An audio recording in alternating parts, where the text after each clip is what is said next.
Samajwadi party 25वें Jan Dhan के जलसे में एकता दिखाने की कोशिश कर रही है, तो वहीं बीजेपी की भी तैयारियां जोरों पर है। बीजेपी आज सहारनपुर से परिवर्तन रथ यात्रा की शुरुआत करेगी। परिवर्तन यात्रा की शुरुआत बीजेपी अध्यक्ष अमित शाह करेंगे।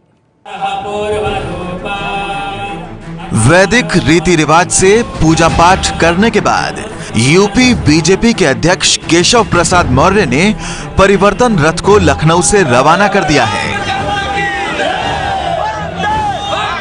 रथ पर प्रधानमंत्री मोदी और बीजेपी अध्यक्ष अमित शाह के अलावा यूपी बीजेपी के 4 बड़े नेताओं राजनाथ सिंह, कलराज मिश्र, उमा भारती और केशव प्रसाद मौर्य को जगह दी गई है।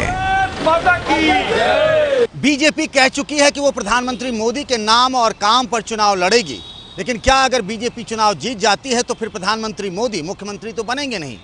तो क्या बीजेपी के जिन 4 चेहरों को परिवर्तन रथ पर जगह मिली है वही सीएम के प्रत्याशी होंगे?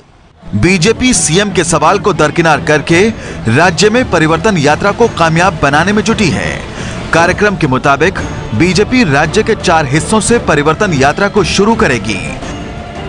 5 नवंबर को सहारनपुर, 6 नवंबर को झांसी, 8 नवंबर को रॉबर्ट्सगंज और 9 नवंबर को बलिया से ये रथ रवाना किया जाएगा।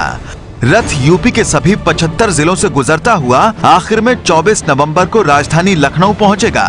परिवर्तन यात्रा के दौरान बीजेपी ने कुल 36 सभाओं का कार्यक्रम बनाया है।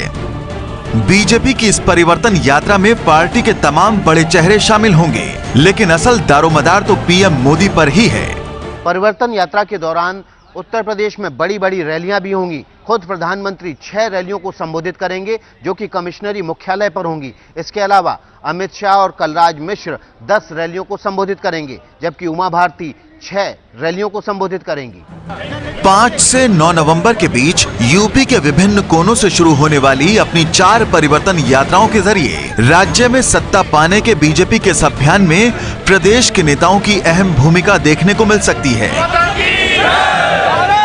पीएम मोदी 24 दिसंबर तक चलने वाली इन यात्राओं के दौरान 192 दिन की अवधि में 6 क्षेत्रीय सभाओं को संबोधित करेंगे। वहीं प्रदेश के 2 वरिष्ठ नेता केंद्रीय मंत्री राजनाथ सिंह और कलराज मिश्र 10-10 सभाओं के मुख्य वक्ता होंगे। बीजेपी अध्यक्ष अमित शाह 10 दूसरी रैलियों को संबोधित करेंगे।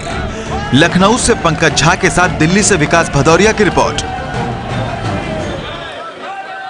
बीजेपी के जन्म से लेकर अब तक के इतिहास में सबसे ज्यादा सीटें उसे 1991 में मिली थी 221, और पिछले 14 सालों में तो 403 में से 100 का आंकड़ा भी वो पार नहीं कर पाई है। और इसी वजह से इस बार कोशिश होगी 1991 के प्रदर्शन को दोहराने की।